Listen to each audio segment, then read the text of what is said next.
向往的远方，精彩的世界，有多少人想要，又有多少人敢要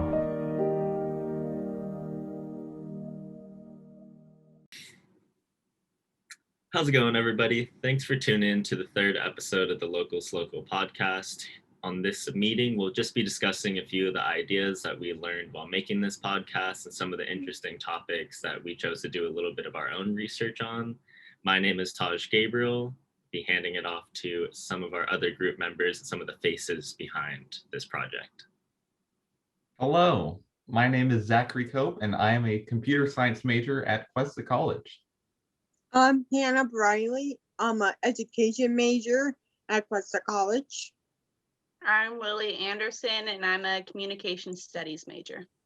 And I'm Anna Disimone, and I'm majoring in studio arts here at Cuesta. Very much, Taj, for the introduction.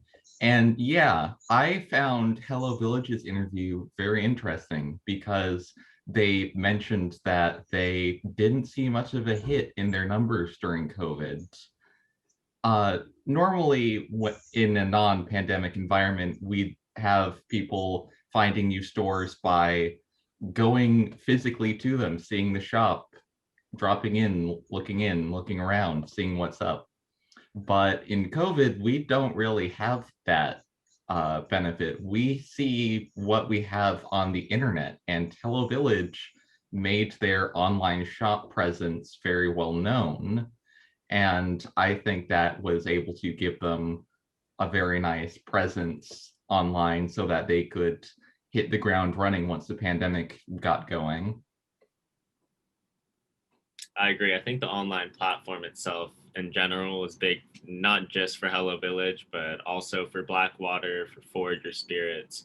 I think with the pandemic, a lot of businesses had to do that switch to online, especially during those really crucial first couple of months when everyone was just at home. It was very much, we don't know what's happening in the world. This is a lockdown. Didn't understand everything yet. So yeah, I agree with you on that point. So along with online stores making a really big impact during the pandemic, we also saw a big amount of businesses working together. And I think that's something that we didn't really see that much before the pandemic, because in even small business or big business, it can be pretty cutthroat. I know myself included, the restaurant industry, you're not really friends with your neighboring restaurant. You're trying to take their customers, bring that customer base to yourself.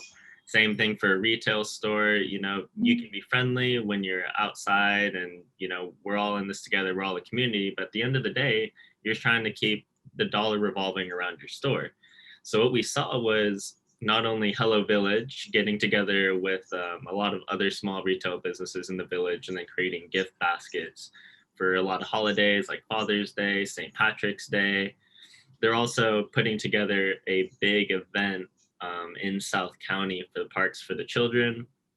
Also grabbing a few small businesses and putting that all together, since I think our community hasn't been able to do something like that in a long time.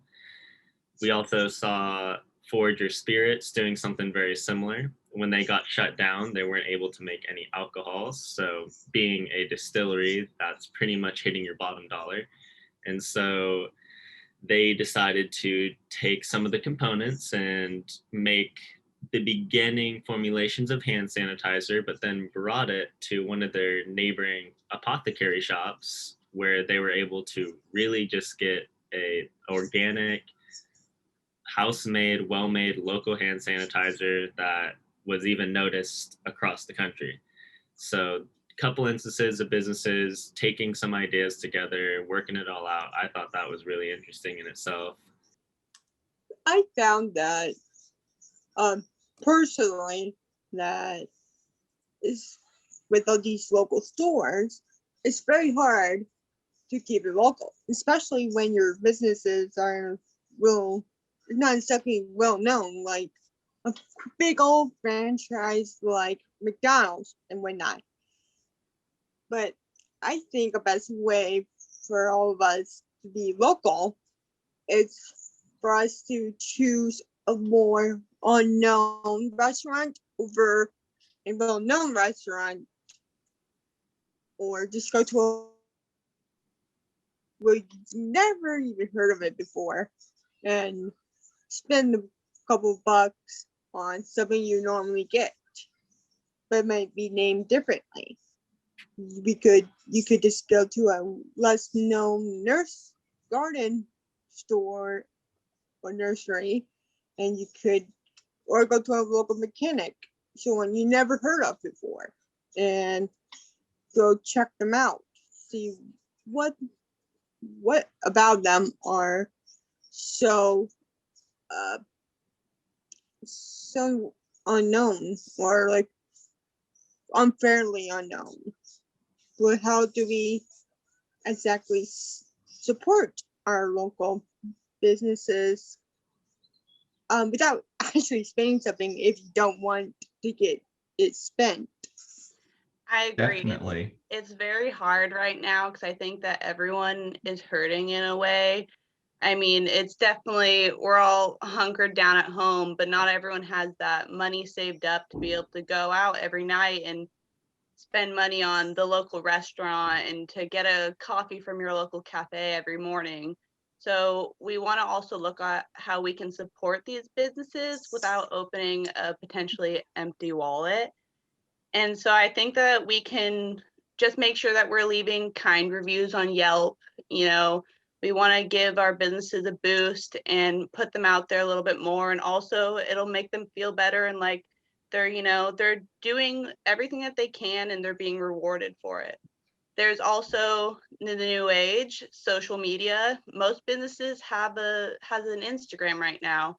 So we follow them and we engage with their social media. And when they have a higher following, it can give potential customers the confidence in their product because, oh, look at these 10,000 people like them on Instagram. They must be doing something right. And when you engage with their social media, you comment, you like, share, it helps expose them more to your own personal followers. So they'll come up on your like For You page. Also, just good old fashioned word of mouth. Talk about them with your friends and your family when they're trying to decide where to go to eat or where to get their oil changed. Like a recommendation, it goes a long way, and your friends and family trust what you have to say. And then just a simple joining their newsletter. You may not think that that's that important, but it keeps you up to date with their new products, any deals. So it might get you there a little bit more often than it would have. And also, once again, helps boost their confidence. Yeah, for sure. So just to wrap up, like keeping it local, like keeping your dollar local, like there's always going to be people who are going to go to big places like Starbucks or McDonald's, like Hannah said. So just helping wherever you can in our communities really just lifts up confidence in everyone and keeps the good vibes going. So just like what Taj and Zach were saying, like a Hello Village and Forager, just all these businesses coming together to help each other is just really nice to see. And we can get like any positive that we can get these days. And I think keeping it local and in the community is the best way to do that. Like we're all like family here and we just need to help each other out. And if you're a small business struggling at the moment, don't be afraid to ask for help, not only from your neighboring, other small local businesses, but also from your local chamber of commerce. There's a lot of resources available that you can take advantage of. You can get small loans, or maybe you can win a grant from them. There's also a few government options that you can look at, like a PPP loan that'll try and keep your business afloat during these times. There's just a lot of resources available to you. So never feel down and out, keep your head up. And, we're all in this together as a community, and we're rounding the corner right now.